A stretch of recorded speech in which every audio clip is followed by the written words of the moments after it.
भारतीय सेना में रिटायरमेंट की उम्र हमेशा से चर्चा का विषय बनी रही है और अब भारतीय सशस्त्र सेना यानी कि आर्मी, नेवी और एयरफोर्स में लगातार बढ़ते पेंशन के खर्च को कम करने के लिए रिटायरमेंट उम्र बढ़ाने पर विचार हो रहा है। अभी मोटे तौर पर एक जवान 17 से 18 साल सेना में रहता है। सरकार उसे 34 से 35 साल तक पेंशन देती है।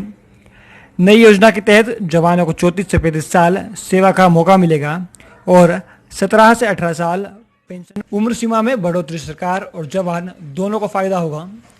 Chief of defence staff general Bipin Rawat के अनुसार अभी सेना के जवान 17-18 साल सेवा के बाद रिटायर हो जाते हैं। तब उनकी उम्र 40 से नीचे होती है। इसके बाद उन्हें जो रोजगार मिलता है उनके सम्मान के अनुरूप नहीं होता है।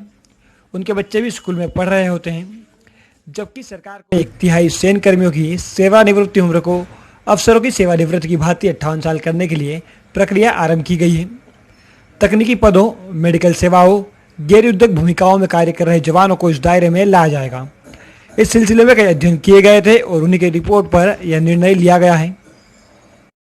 इसके बाद दूसरे चरण में अन्य जवानों की सेवानिवृत्ति की उम्र में इजाफा किया जाएगा।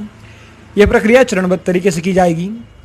उन्होंने कहा कि 45 साल की उम्र तक युद्धक मोर्चे पर जवानों को तैनात करने में कोई हर्ज नहीं है। वे हर चुनौती से निपटने में सक्षम होते हैं। उन्होंने कहा कि इस बारे में जल्द निर्णय लिया जाएगा।